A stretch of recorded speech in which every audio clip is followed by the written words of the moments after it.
volta ao Jornal das 9. Agora estão frente a frente João Soares e José Pedro Aguiar Branco. Boa noite a ambos. Um minuto para um tema à vossa escolha. Aguiar Branco. Olha, o meu, dada a importância do momento que estamos a viver e em que é necessário um grande cuidado nas relações institucionais entre os partidos políticos e entre o Governo e o Presidente da República, era uma chamada de atenção para que não voltasse a acontecer o que aconteceu ontem, que era dos portugueses saberem da decisão do Governo e por parte do Sr. Ministro de Estado e das Finanças quanto ao pedido de ajuda externa pelos jornais. Eu acho que a comunicação social tem um peso e uma importância num regime democrático estruturante, mas há matérias que, antes de serem do conhecimento da praça pública, como se costuma dizer, ou da comunicação social, deve estar na reserva das relações institucionais entre o Governo e os partidos da oposição, nomeadamente o Partido Social Democrata e o Sr. Presidente da República. E como toda esta situação é uma situação muito crítica e em que vai ser necessário um forte consenso para que consigamos ter este apoio agora intercalar para prover às necessidades mais imediatas, eu acho que um cuidado por excesso e não por defeito nesta matéria é aconselhável e em primeira linha por parte do Governo. E era aqui, digamos, um alerta que eu queria deixar, porque acho que a situação a isso obriga. É uma temática que vamos mais tarde retomar. João Soares, o seu minuto. Olha, eu queria aproveitar o meu minuto para falar de dois livros que foram hoje lançados em Lisboa por uma editora, grande editora, que é uma editora do Porto, que é a Porto Editora. Um que é o último romance da Rosa Lobato Faria, que se chama Vento Suão, que foi editado pela área de literatura da própria Porto Editora, que é dirigida, aliás, por um amigo meu, que é o Manuel Alberto Valente. Era uma grande senhora portuguesa, uma atriz, uma poetisa, uma romancista. Esta é uma edição póstuma do último romance da Rosa Lobato Faria, para o qual eu chamo a atenção e felicito a Porto Editora e o Manuel Alberto Valente por esta edição. E um outro livro que foi lançado também hoje são as memórias de um resistente às ditaduras, de um velho coronel que fez a República enquanto jovem tenente na Infantaria 16, esteve na Primeira Grande Guerra, na Flandres, foi combatente da Flandres e esteve em muitos combates na resistência à ditadura. Depois de 28 de maio de 1926, esteve deportado nos Açores, esteve deportado em Timor, foi aliás companheiro do meu avô paterno nessas lides revolucionárias. Foi hoje apresentado pela Irene Pimentel, que tem uma obra notável em tudo o que tem a ver com a história da ditadura, que aliás é a autora do prefácio, e portanto chamo também a atenção para este livro. Foi lançado pela Temas e Debates, que é do Círculo de Leitores, que agora também pertence à Porto Editora e que tem por trás de si também uma grande editora, que é a Guilhermina Gomes, a quem também presta a minha homenagem. Fico com essas duas sugestões. E agora, muito se tem falado de uma necessidade de um consenso alargado em Portugal. Aquilo que lança à discussão a ambos é saber se 24 horas depois do anúncio do Primeiro-Ministro de que Portugal iria, como pediu já hoje, pedir ajuda externa, se encontram nas reações das últimas 24 horas alguns sinais nesse sentido de haver um consenso e um entendimento alargado entre as diversas instituições e partidos políticos. Ela é inevitável e, portanto, é um momento de exceção que Portugal está a atravessar e, portanto, tem de haver, é um sentido de exigência, é um sentido de Estado e de responsabilidade muito grande por parte de todos os intervenientes, mas também por parte dos portugueses em geral. Nós não podemos permitir que haja uma desresponsabilização dos portugueses em relação a tudo o que se está a passar.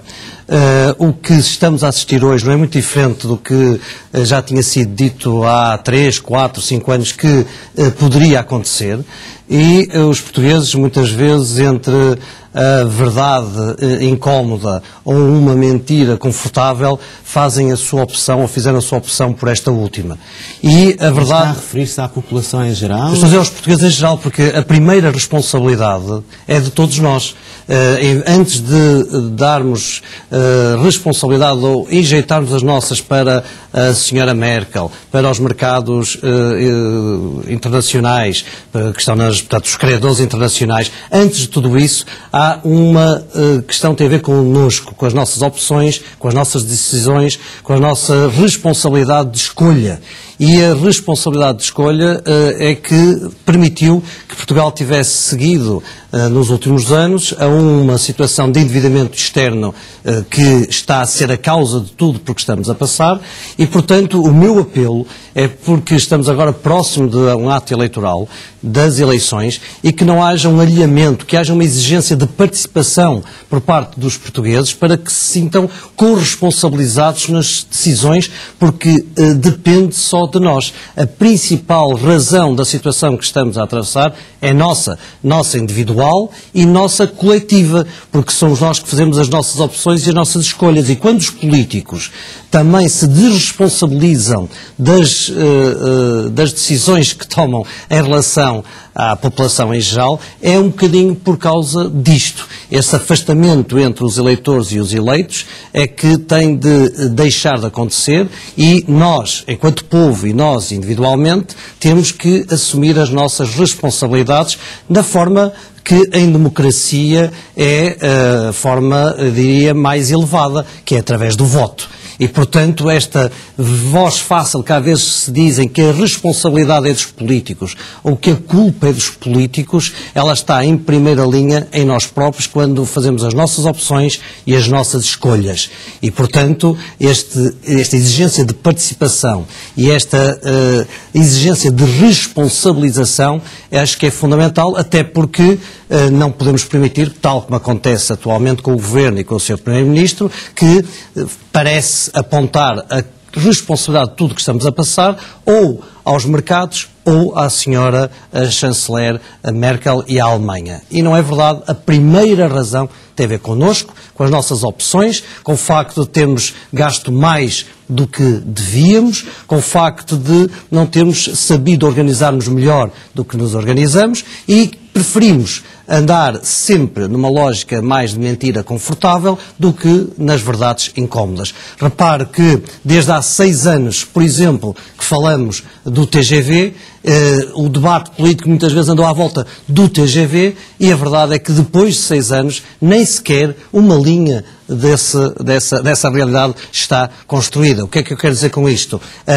Responsabilidade de, muitas vezes, irmos para o debate político com matérias que depois, não acontecendo, também não exigem nenhuma responsabilidade e penalização por isso, cavalgando de anúncio em anúncio, faz com que os portugueses, no momento em que têm que exercer o voto, no momento em que têm que fazer opções e escolhas, se sintam também responsabilizados naquilo que é a tomada de posição em relação a estas matérias. João Soares, eu evidentemente que me junto ao apelo à participação e ao voto que é feito aqui, penso com a maior sinceridade, pelo Dr. Zé Pedro Aguiar Branco. Eu acho que é de todo desejável que, estando nós confrontados com um cenário que, do meu ponto de vista, era absolutamente indesejável para o país, que é o de eleições no próximo dia 5 de junho, que os portugueses participem e tenham noção de que têm que ter a responsabilidade de fazer as escolhas que lhes pareçam as mais acertadas. Eu tenho um sonho. Eu estava-me a lembrar do célebre discurso do Martin Luther King, passou o aniversário há 2 dias do assassinato do Martin Luther King.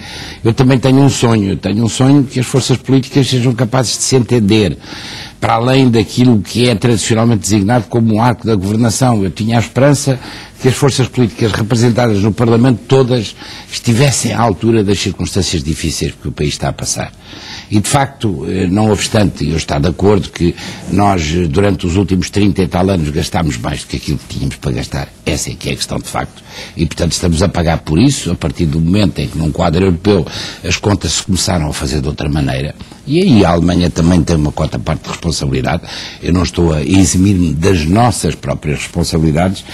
Eu penso que, a partir da crise de 2008, nós passámos todos, o mundo passou a viver numa situação extremamente difícil. E a Europa muito em particular, e dentro da Europa Portugal está na primeira linha das dificuldades. E eu acho que as circunstâncias justificavam que houvesse um entendimento alargado entre todos os partidos que têm representação parlamentar e que abandonássemos de vez, ou pelo menos a título transitório, aquilo que é a lógica maniqueísta em que funcionamos sempre.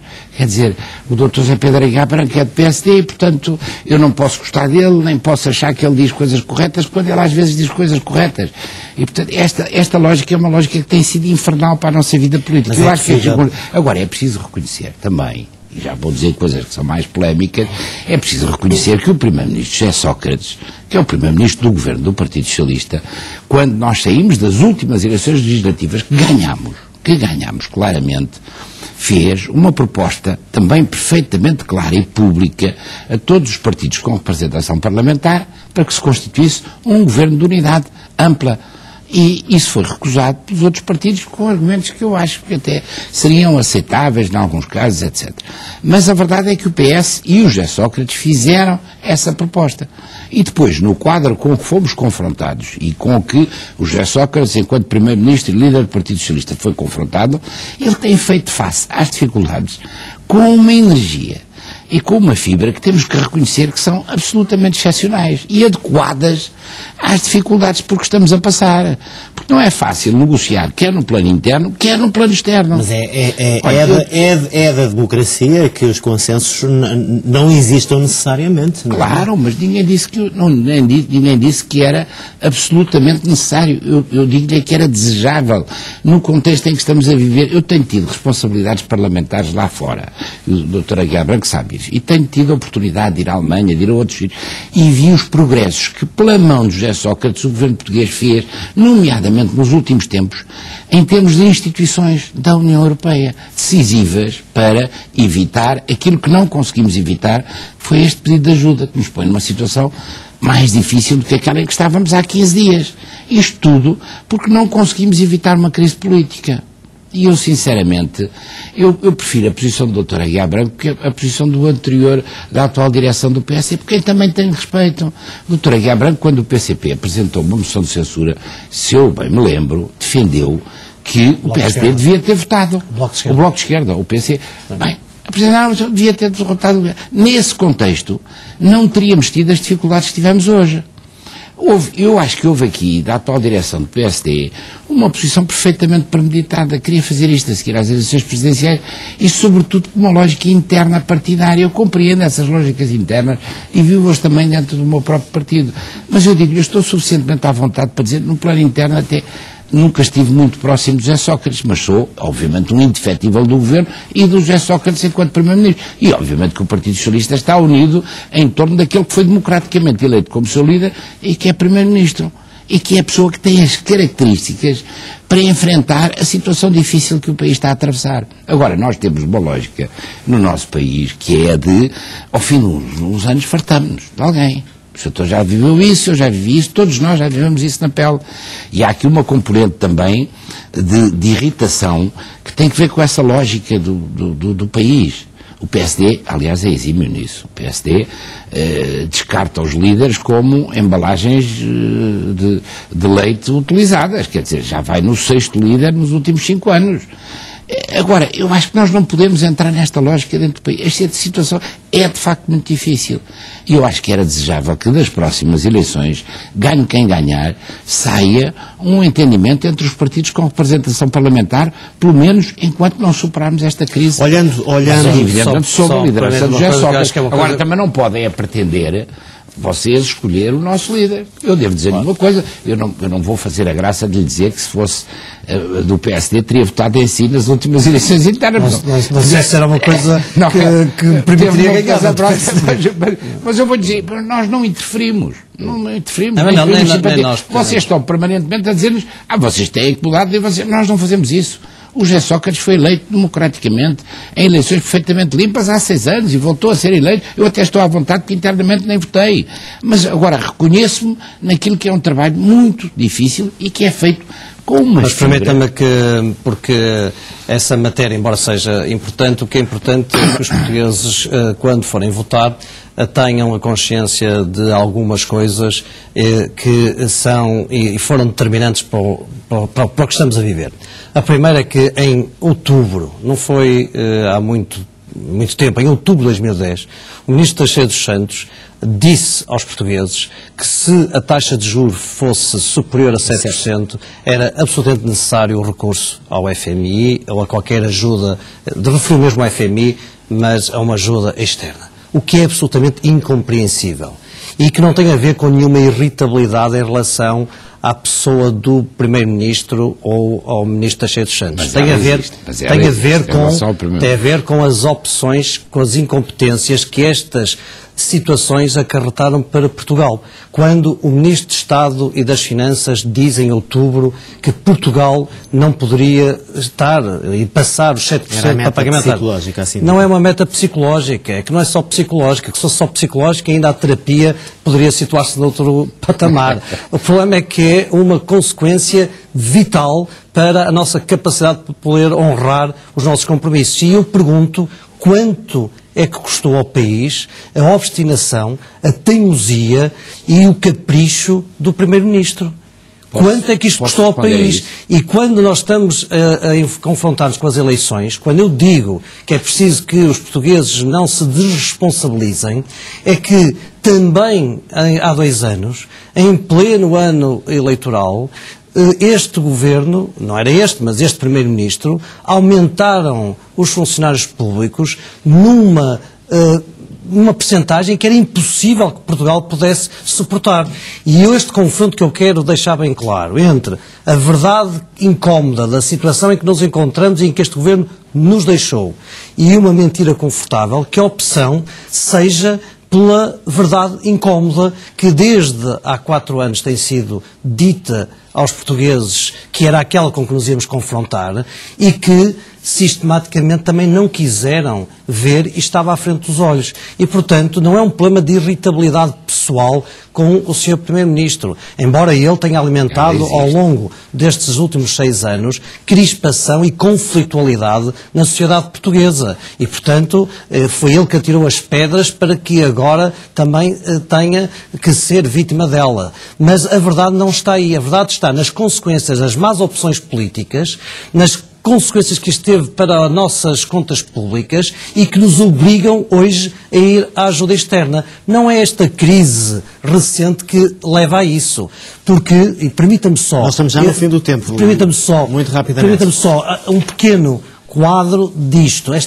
Os juros pagos pelo Estado não foi agora que aumentaram. A linha foi crescente desde 2006.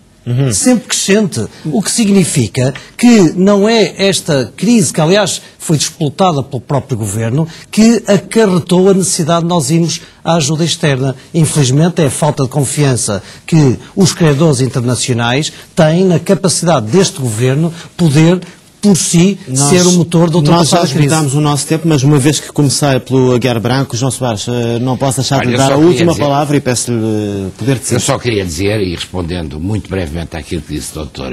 Aguiar Branco, é que quem transformou o monstro, que é a expressão tradicional que é usada nestas coisas, para falar do crescimento desmedido dos salários de alguma parte da administração pública, enfim, e tudo aquilo que sabemos em termos da nossa administração pública, foram os governos do PSD e, nomeadamente, os governos do professor Cavaco Silva. Já há estudos universitários sobre isso e os números estão aí. Eu não trouxe nenhum gráfico, mas é um gráfico com uma curva exponencial de subida muito superior àquele que o Dr. Aguiar Branco mostrou. O governo do Partido Socialista e o governo de José Sócrates fez um esforço muito significativo e muito corajoso, e isso é preciso reconhecer, e nomeadamente no plano europeu. A semana passada estive em Berlim, por outras razões, com a equipa da nossa embaixada, o nosso embaixador, os nossos diplomatas, que são gente de primeiríssima categoria. Eles estiveram a explicar o que é que se tinha passado e a construção de um processo de confiança com a senhora Merkel, que tinha levado a que nós, a União Europeia, estivesse à beira de ter adotado novas regras em termos financeiros que nos tinham evitado esta situação. Esta situação nasce da decisão política da atual direção do PSD de atirar o governo abaixo para o obrigar a disputar eleições nas condições que lhe pareceram mais favoráveis, fazendo o país passar por uma situação absolutamente dramática. Vou ter que fechar esta conversa, não faltarão ocasiões para voltarmos a ela. É assim que fechamos este Frente a Frente, também o Jornal das 9. Já a seguir, na edição da noite, o Miguel Ribeiro recupera o essencial da atualidade. com atenção também para os jogos de futebol que acabam de terminar. Até já.